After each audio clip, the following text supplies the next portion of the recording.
Okay, now I'd like to introduce our guest speaker for today is Dean Mark Dollár. He's the Dean of the School of Engineering and Applied Science. He joined Miami University in the year 2000 and presided over a great deal of change here at the School of Engineering and Applied Science, including the renaming of the school. So in many ways, he is the architect of the modern School of Engineering and Applied Science we all enjoy today. With that, I'd like to introduce Dean Mark Dollár.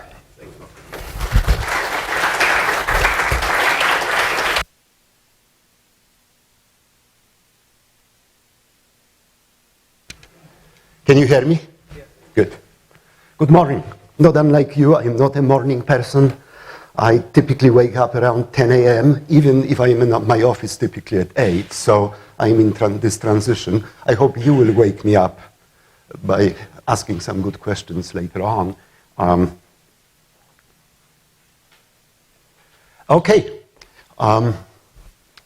My intention is, at the very beginning, to tell you a few words about our school. It is in the intention of this course. We would like you to introduce, through this course, to who we are as the school, as the departments, as the faculty. You've already met a few faculty members from our school. You will be meeting more of them. It is our intention to make this course an introduction to your further studies. And I do know that there are some students who are from other schools, rather than the School of Engineering and Applied Science. It might be a good chance to get you interested in our school. I will say just a few words about where we were yesterday, and Professor Setlog was alluding to this. But really, my intention is to tell you where we are, and even more importantly, where we would like to go. By the way, do you know how old the school is? Speak up. 52 years. He said 53, very close, 52 years. Actually, the school was established in 1959, but for the first 40 years, it was School of Applied Science. The name was changed over 10 years. And as Professor Setlog indicated, we underwent a radical transformation in the last 10 years. I appreciate, Bob, your comment that I'm an architect. No, I'm a physicist by training, by the way. But I certainly was somewhat involved in the changes the school underwent. And let me tell you a few words about where the school was and where it is today. Actually, on the Oxford campus, and I'm emphasizing on the Oxford campus, because we are also present on regional campuses in Hamilton and Middletown, where we offer classes in technology, engineering technology, computer information technology, and interestingly, in nursing as well. Yes, nursing is part of our school. But I'm focusing on the Oxford campus, where just 10 years ago, literally 10 years ago, we only offered 4 majors. I will name them. Let's start with 3. Manufacturing engineering, paper science and engineering, and systems analysis. And the question to you is, who of you intends to major, to have primary major in one of the 3 disciplines? Manufacturing, systems analysis, paper science, and engineering. Please raise your hands. And I bet you are in manufacturing. I hope so. Why? Because paper science and engineering was discontinued, and systems analysis was discontinued. So if we have a student from paper science and engineering, please raise your hand. I got a report that showed that there is 1 student in paper science and engineering. You shouldn't be there. We folded paper science into chemical engineering. We folded systems analysis into computer science and software engineering. And you do know, I'm not going to be very detailed today, you know of a spectrum of classes we offer today. The second important part of our transformation is that, unlike in the past years, we don't focus on teaching only. It has become a balanced school where faculty teach, where our primary mission is undergraduate education, but faculty are also scholars in their own rights, and there are high expectations as faculty scholarship is concerned, which has a direct impact on what they do in the classrooms. They bring their research to their teaching. Moreover, they involve undergraduate students, and I underline this, undergraduate students in the research. We'll talk more about this. Another thing is we used to offer retraining programs, for example, computer science for physicists and math majors. We offered paper science and engineering master's program for physicists and engineering graduates. Today, we are offering a spectrum of master's programs, and this is an aspect that I will address also. And finally, of course, for you, this building is a reality. You came here, you saw the nice building, it's very nicely equipped, you name it, but it's only 3 years old. Actually, this part is only Benton, rehabilitated Benton, is only 2 years old. The rest, the 2 wings, are brand new. Actually, that's pretty much brand new as well. So as you can see, many things happened. In fact, on the Oxford campus, we have approximately 50 full-time faculty members plus 20 or so adjunct faculty. Among them, there are only 8 people who were here when I came 10 years ago. So essentially, it's a brand new faculty as well. It's a brand new school, the newest school on our campus. Where are we today? Again, throughout this course, you will be told about specific majors, specific opportunities. I would like to paint a broad picture. One of the advantages of being dean is you don't have to be specific. You just talk about the school and you don't even have to go into details. So these are very broad statements. However, I believe they are important because they reflect our vision, our strategic goals, and where we want to lead the school, faculty, staff, and actually students alike. When I had to go to Columbus to testify in front of the educational committee of the state legislature, they asked me a question. Why are you trying to build engineering at Miami? We already have a dozen or so engineering programs in the state, including the most renowned ones, such as engineering programs at Ohio State, at University of Cincinnati. And essentially our answer was that Miami is very different from other schools in the state, and in fact, from most of the schools in the nation, universities. Why? Because when you look at the educational map of this country, you will see that on one hand, you have what we call Research One institutions. And Ohio State is a classical example. The flagship university strongly focused on research. And there are small liberal arts colleges. Miami is neither. We call it the university of the third type, of the third kind, you name it. But Miami provides a more balanced picture. And essentially what we promised, and I believe we lived up to the promise, that we'll build a different school of engineering. With all due respect for wonderful schools of engineering at other institutions, I do believe that we are moving into a very different direction. First and foremost, what characterizes our education, and I hope that when we talk 4 years down the road, when you are about to graduate, you will agree with my assessment. You will know more about the school. You will know more about other universities. And that what I am telling you today will prove to be true. First and foremost, Miami provides this incredibly strong background in liberal arts. We don't have to do it. Miami Plan will provide you with the breadth of education. We want our education, that goes without saying, that actually every school in the state or in the nation, they do this, that rather than having just engineering science classes focus on theory, we want to provide you a flavor of the real world, meaning that we want the education to some extent mimic what's happening in the industry, what's happening out in the world. But on my end, the most important thing I can mention is that we are unapologetic when it comes to talking to industry. We tell them over and over again, if you want us to train, and I emphasize, train our students for their first jobs, then go somewhere else to look for our graduates. It's not what Miami does. It's not what we aspire to do. We don't want to train you.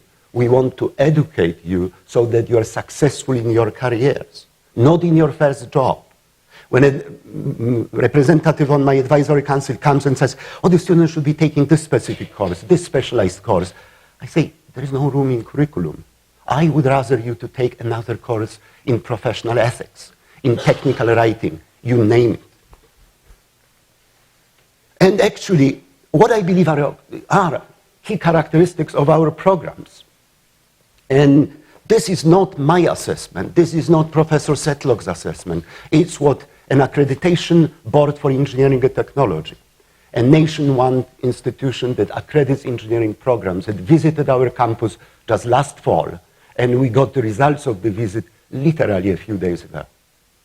We got a full-fledged accreditation for all our programs. But that's important. That's necessary for engineering programs. But they pointed to the fact that we really have state-of-the-art facilities, that we do focus, and we really do, on the development of what we call soft skills, such as communication. We want to make sure that you communicate well in writing and orally. We want you to have hands-on experience. Sorry, that was the first bullet. So that's the morning aspect. So we are talking about developing soft skills. My presentation, Bob, is on the web, so my slides, so you can always double check this. And we are also focusing on, in the spirit of broadening your education, we are focusing on non-technical aspects of engineering education and practice, such as ethics, social aspects, environmental, economic ramifications of what we do. We also are assessing what we are doing. We are also saying, and I know it's ironic today, that we will be offering you small classes and small lab sections, typically a dozen or so students in a lab, typically no more than 40 students in the classroom. It's ironic because essentially we have, I don't know, close to 200 students in this section alone, 400 students in 2 sections. It's an exception. This course is very different. It's like going to a buffet, picking up some stuff, but then you eat in smaller settings. It's really to give you a flavor of what to expect throughout the course of your studies. Lastly, and that's something what I want to emphasize, we will offer you very valuable experiential learning possibilities. What do I mean by this? If you talk to your parents, you probably have this, what you have in mind, talking experiential learning might be co-ops, might be internships, might be senior design projects. And indeed, you will have more opportunities than there are students interested. I cannot think of a student who would like to do a summer internship who wouldn't be able to do it. And we are talking about meaningful experiences. But really, what I want to point to is undergraduate research. That's what distinguishes Miami from most of the institutions I can think of. And prior to coming at Miami, I had been at a faculty at Carnegie Mellon in Pittsburgh and at the Illinois Institute of Technology in Chicago, not to mention some international universities. And I can tell you, nowhere undergraduate students have such opportunities to get engaged in faculty research as it is the case in our school. In fact, we have been polling graduating classes. We've reached the point where over 50% of our students are involved in undergraduate research, which is very unusual. I'm saying this up front, keep this in mind. This really opens your eyes on many, many things. Other things that probably are not as developed as I would like to see them, but we are working on this. We're providing more and more opportunities. Community, public, and professional service through professional organizations. And one of the aspects of behind the picnic this coming Thursday is that you will have a chance to talk to your colleagues who are engaged in professional organizations, from American Society of Mechanical Engineers to Chemical Engineering Society, you name it. We also would like to provide you with more opportunities to focus on professional ethics. You will have a chance, though again it's work in progress, to be exposed to the possibility of setting up your own company. You will be receiving some information on protecting intellectual property. Many of our students, actually, some of the works in senior design projects, some of the works in undergraduate research led to patenting our students' efforts. And lastly, study abroad. Miami University is now ranked #1 among all public universities in the US in terms of students' participation in study abroad. Last year, numbers point to 44% of the students studying abroad having significant international experience. We are #1 in the nation. We are not where we should be, though, in the School of Engineering. Our percentage is much lower. It's more like 20-25%. There are several reasons. Among others is that our curriculum is pretty rigorous, and there has not been much breathing room with this regard. But it's changing. You will learn more about a new Miami Global Plan. This global plan provides incentive to study abroad. And over the course of this class, you will learn more about study abroad opportunities. I could also talk about this if you have any questions following my brief presentation. We offer master's programs. You've got listed them. What relatively new one is computational science and engineering. It's a very interesting master's program for engineering graduates because it provides you strong background in computing, in programming, coding, and elements of software and hardware. What are the opportunities for you? Actually, you will have a chance to be in what we call, for each department, at the end of this year, will be fully ready to offer 4+1 bachelor's/master's programs. These programs don't require thesis. On top of this, we of course have also master's programs that are more traditionally structured, last longer than a year, and require research phases. Many of our students start as undergraduate researchers and jump directly to master's programs, and by doing it, they can finish in really 1 year. Research in our school. I'm not going to read it for you. I know that there were 4 faculty members representing 4 departments talking about the research last week. This is kind of, for your information, what kind of research areas are cultivated in 4 engineering and computing departments. So I will skip it, but it's available to you. Now, a few words about the quality of our school. You know, one of the responsibilities of the dean is to brag about the school. So let me do some bragging. So far, the major university teaching award is so-called Philip Knox Award. It's one faculty member recognized each year. And it's been for 16 or now 17 years. 4 out of 17 recipients of the award are from our school. And our school is a small fraction. It's more like 7-8% of the university. What's very unusual is that 3 of our faculty it happens so that all of them are in computer science and software engineering, are so-called NSF Career Award recipients. It's a very prestigious award. And I will give you just one example. Last year, in computer science, there were 22 awards of this type across the whole nation. And there are 600 or so computer science departments across the nation, with 200 of them ranked. 22 awards. Only 1 award went to a school that doesn't offer PhD programs. Our school does not offer PhD programs. Was Janet Birch here?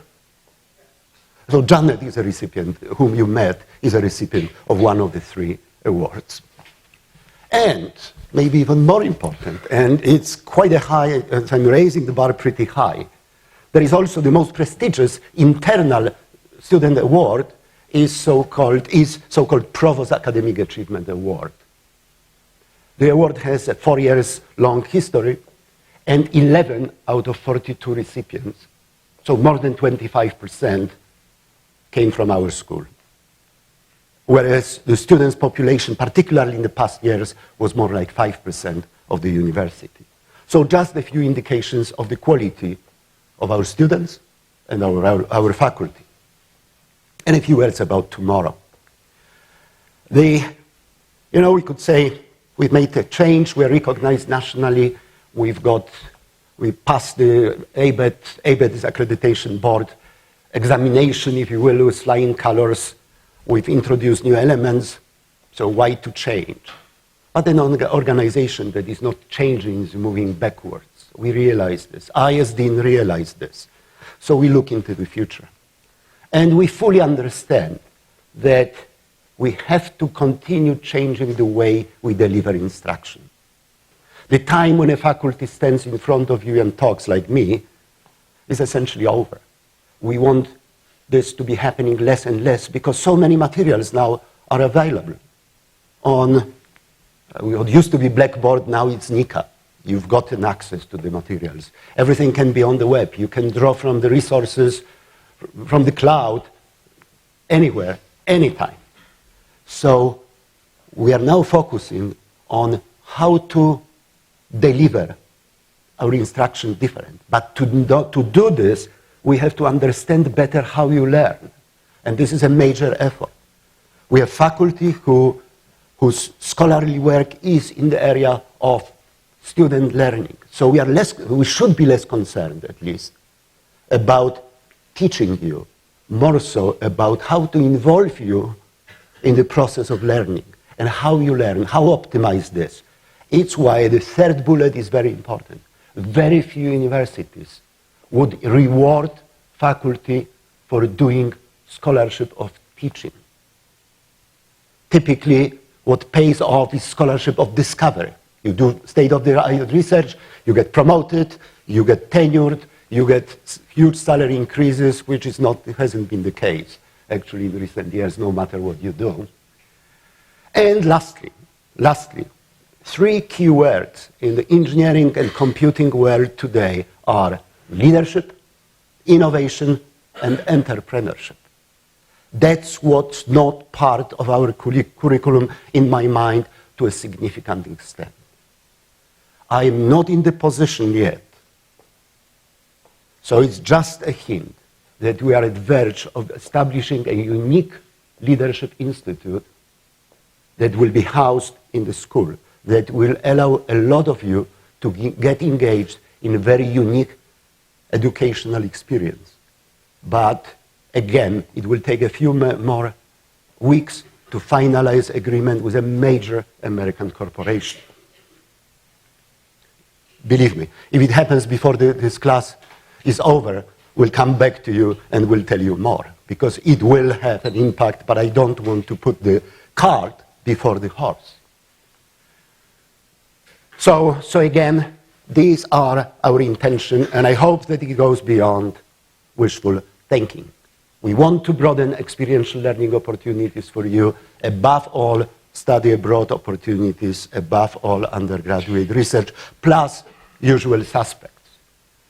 We also want to enhance teaching and learning in the areas that are interdisciplinary. Bioengineering is one of them. And I know there are quite a few people interested in this course of action. Engineering management, by definition, is an interdisciplinary program. And actually, talking about the 4 programs I mentioned that we had, I mentioned 3. I did not mention engineering management because I know this is a historically strong program at Miami, and I know there is quite a few of you who are interested. We also want to make sure that while educating you for the lifetime of learning, for successful careers, that we address the aspects of citizenship. We want you not only to be great professionals who know what they are doing in professional lives, but also ethical people as well as people who understand the concepts of democracy, of freedom, and on and on. And lastly, that's something what we are very serious about. We want to develop a strong leadership component in our programs of studies. You are the first class that most likely, nearly certainly, will have a chance to cultivate this aspect. Took me a little bit longer than I expected.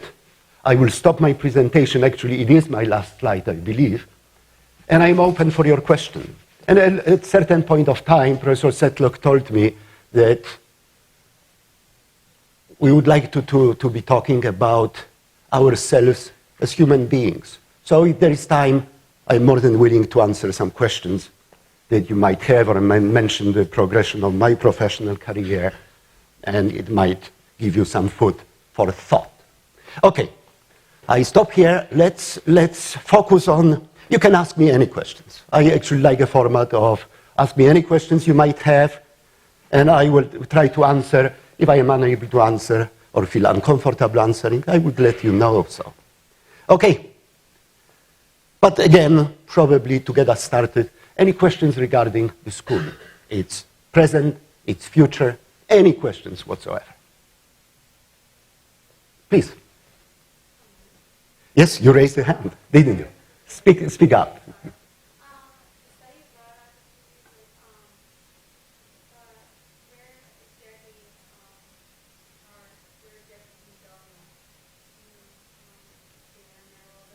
Study abroad? Actually, let me tell you a few examples. As far as Europe is concerned, and I'm not talking about Miami-wide opportunities, because Miami offers a lot of opportunities. Miami has its campus in Luxembourg. Miami has very strong programs in England, very strong programs in Italy. I am talking about school initiatives. We offer a summer school, for example, as far as Europe is concerned, in Finland, in Helsinki. We offer a summer school in Poland, Krakow, Poland. We had presence and will have presence in Germany. In terms of Asia, quite a lot of programs in China, but we are very strongly present in South Korea. We are developing, and there will be even this summer opportunities in India and in Pakistan. We don't have a focused program in Africa, but through so-called Engineers Without Borders, an organization that I want you to, some of you to get interested in. This organization sponsors programs in Africa. We used to have a program in Ghana, Mali. Students would go there and build wells, for example, as part of their summer internships. These are the major initiatives I can think of, 5 or 6 countries. Each department, as part of our strategic plan, each department is expected to develop 3 meaningful international collaborations with concrete institutions for the total of a dozen or so. We are halfway there, or we've got 7 or 8, which I would characterize as meaningful interactions with foreign universities.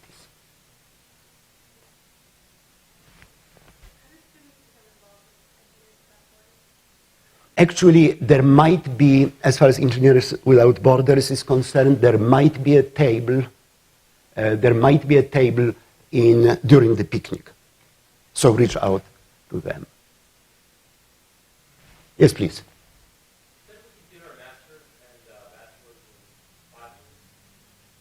Actually, yes. If we are talking about a typical student, there is nothing like, no one is typical, because when we look into your course of studies, no one follows a path, kind of idealized path.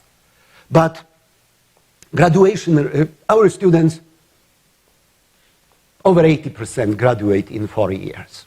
Some of them graduate in 3.5 years. Some of them graduate in 6 years. This happens. Some of them never make it. And I will address this aspect in just a moment. But if your typical course of study requires you to study for 4 years, essentially adding 1 year gives you masters. Some of your senior level classes count towards your master's program. So this 4+1 in a typical case lasts 5 years. But we've already had students who graduated in 4 years with both bachelor's and master's, particularly those who came with a lot of advanced placement credits. It's possible. It's possible to do it in 4.5 years. But most typically it's 5 years. But I mentioned something that you had a quiz, so I understand you answered the quiz, so you know your answers. One of the differences between Miami and most of the institutions I can think of is graduation rates.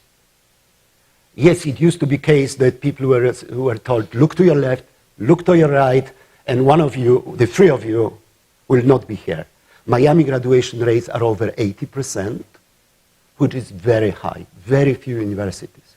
But what's even more important is that graduation rates in the School of Engineering don't differ from those at Miami. That's very unusual because by and large, when you look at the statistics, schools of engineering graduation rates are 10 to 15 points below university averages.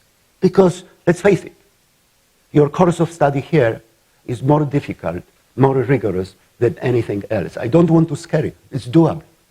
Our students do equally well as their counterparts in the College of Arts and Science, in the School of Business, you name it.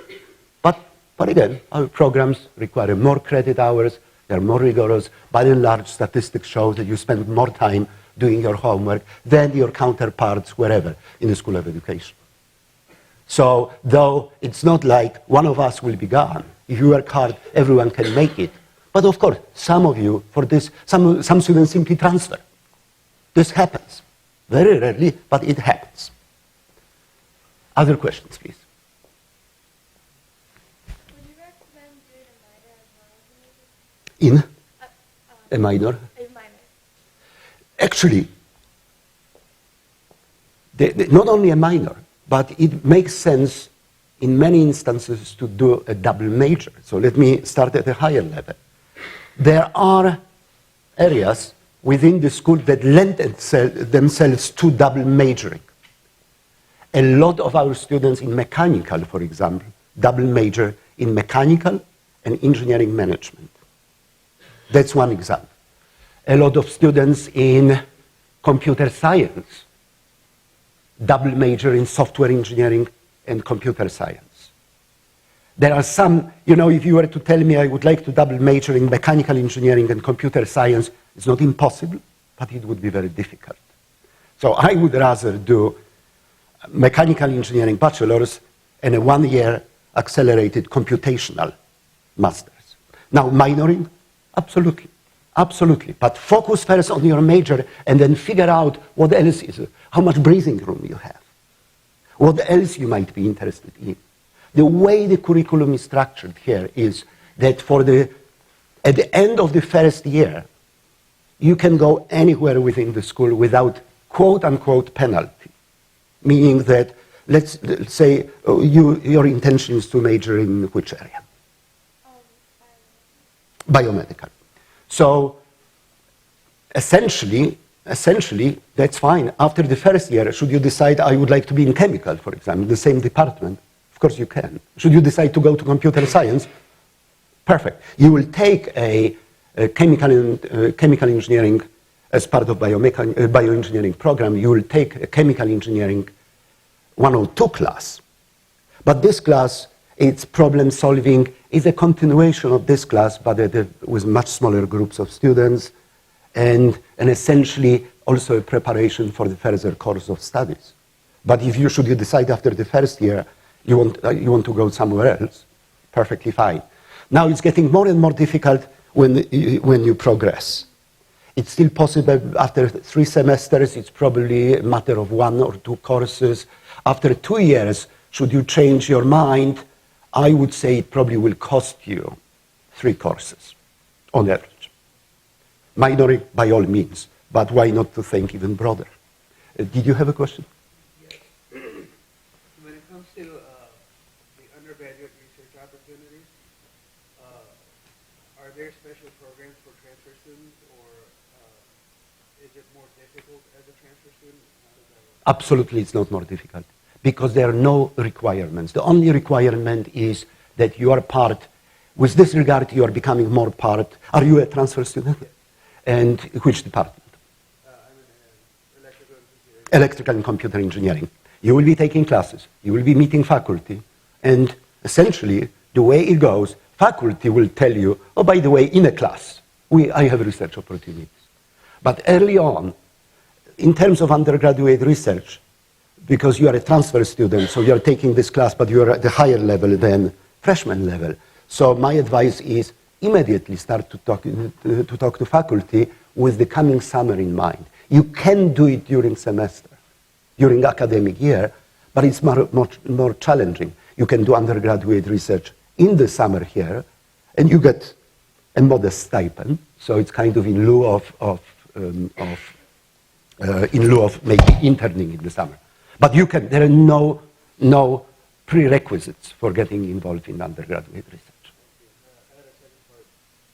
I'm actually a Hamilton campus student. I commute here for this class and one more class at this point, so I don't really have an interaction with the faculty yet. Is there an opportunity at Hamilton, or should I just contact the career? You know, in Hamilton, I would advise you to talk to Professor Vipul Ranatunga. Approach him. He's probably the most vigorous researcher. He may help you. But here, go to the department chair, by name Professor Donucci, Dr. Donucci. Talk to him.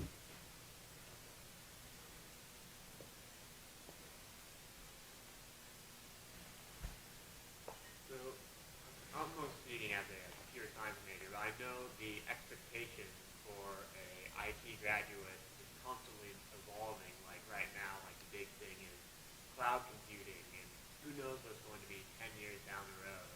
And how do you, I guess, adapt your program to this great changes that have been happening and are going to be happening? That's kind of hard to see, especially in regards to computer science and software engineering. The easy answer to your question is we want you to be open-minded and prepared for change, because particularly in what we call computing, not as opposed to engineering, but particularly in computing, the reality changes. Changes not in decades, not even in years, but sometimes in months. New products are popping up over and over again. I did tell you that our faculty, at least in the last 10 years, are expected to deliver scholarly work. And that's our way. It's adjusted, because you could say Miami prides itself of the highest quality undergraduate programs. So why wouldn't faculty focus entirely and be rewarded by their performance in the classroom? And actually, my answer to your question is by asking faculty to do state-of-the-art research, to get involved in the progress in their disciplines. That's the only way they can actually convey the changes in your class. But you will be told over and over again, and that's about the breadth of education. Look, you graduate, and in 2 years down the road, the reality in your field will change. So what we have to do is to instill in you conviction that graduating from a university is not the end of a journey. It's just the beginning. That's the reality. I know what you're saying. More so than anywhere else in computer science, but it's reality in any discipline you are going to major in.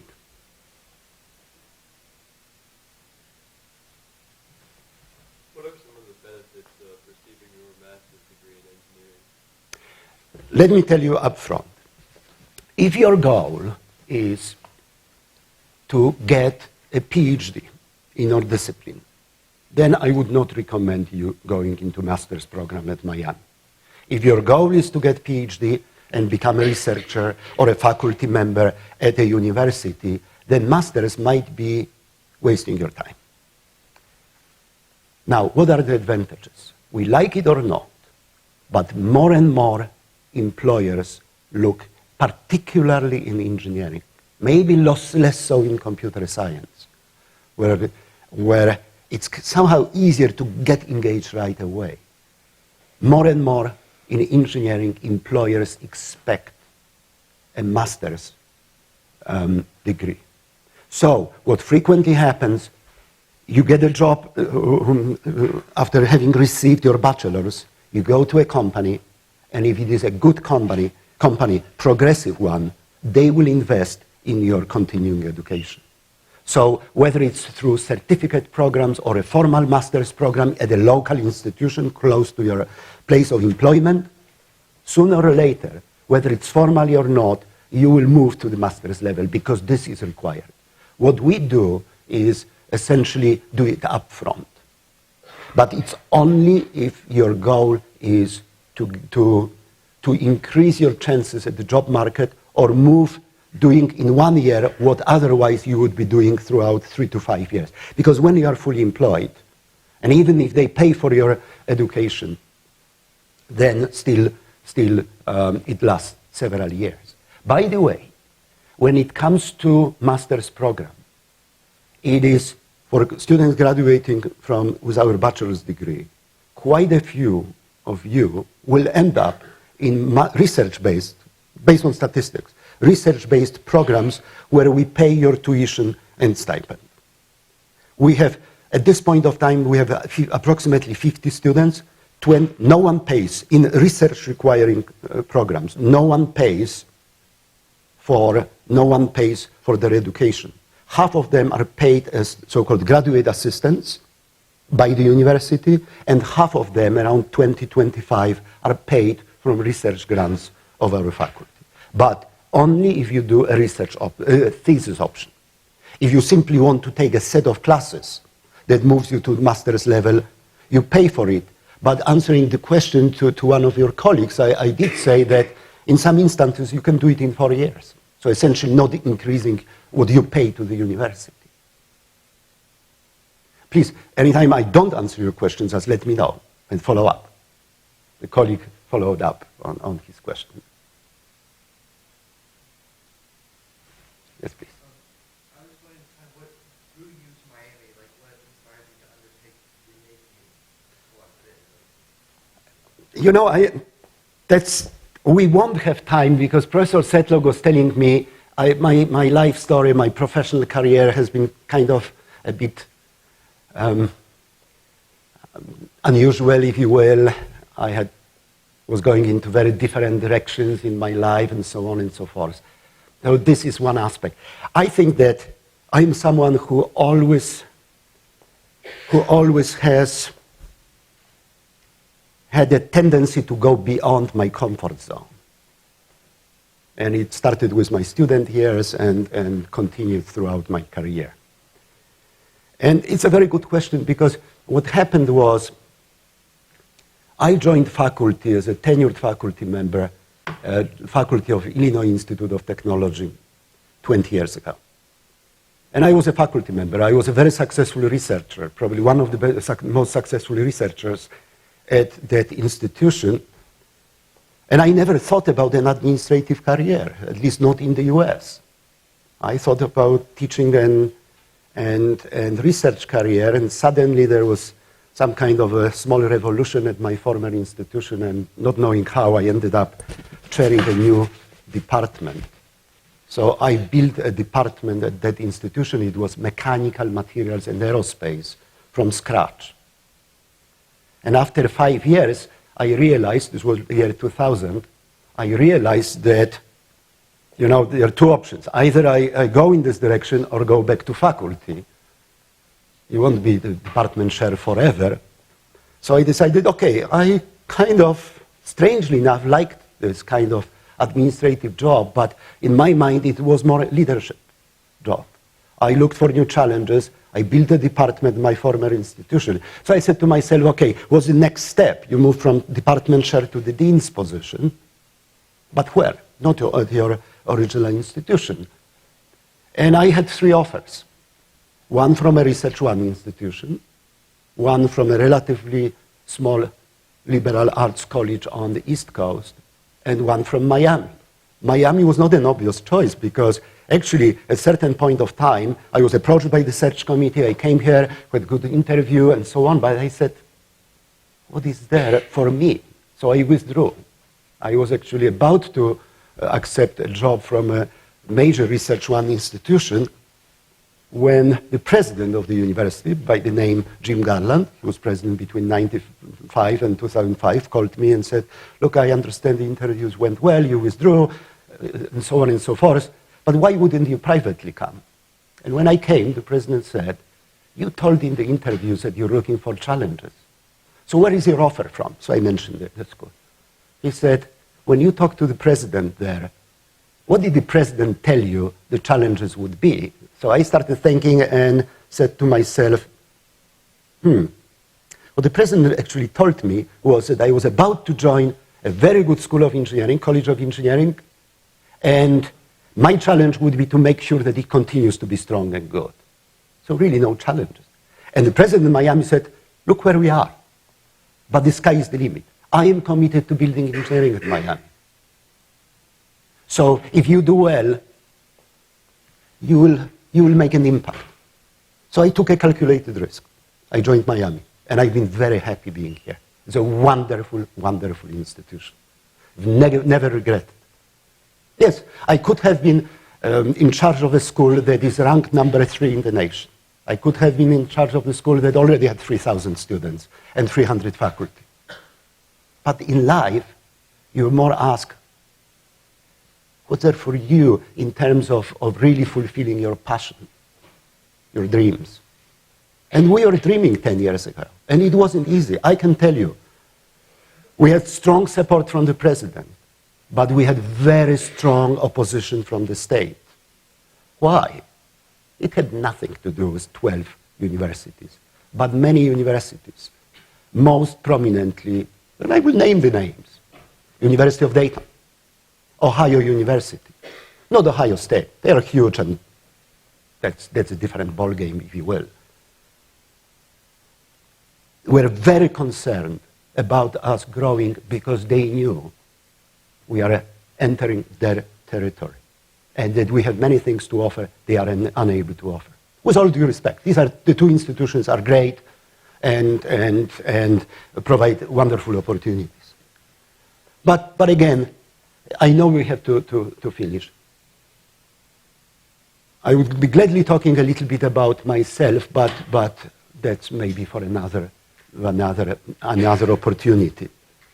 But this going beyond your comfort zone, trying to do new things, that's something I strongly encourage you to do.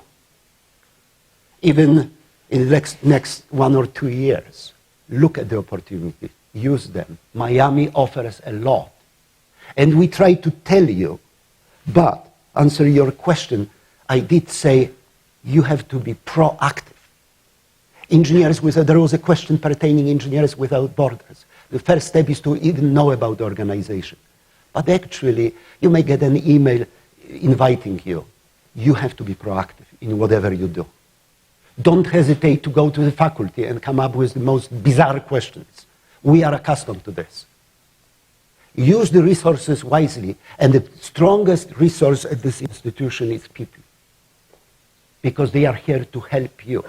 And even if we tell them, get engaged in research, and they like it, they still know that they are going to be in the final analysis rewarded by how well they work with you, not only in the classroom, but through advising. We are the only institution I can think of that not only requires excellence in teaching, but also advising, for example. I am unaware of any other institution that puts this aspect into play. So when it comes to tenuring people or promoting them to full professor, how well they do in advising is one of the criteria. By the way, before we finish, you know I wasn't born in the US. You know I actually came to the US just 21 years ago. Where do you think I'm from? How did you know? Oh, I see. By the way, when you enter the building through the door, when you look here to the right, you will see a plaque. Honorary Consulate of the Republic of Poland in the US. I happen to be wearing a different hat, that of Honorary Consul of the Republic of Poland in the US. So actually, the program that I mentioned in Krakow, Poland, Krakow is my home city, and it was built based on my relations. Thank you so much.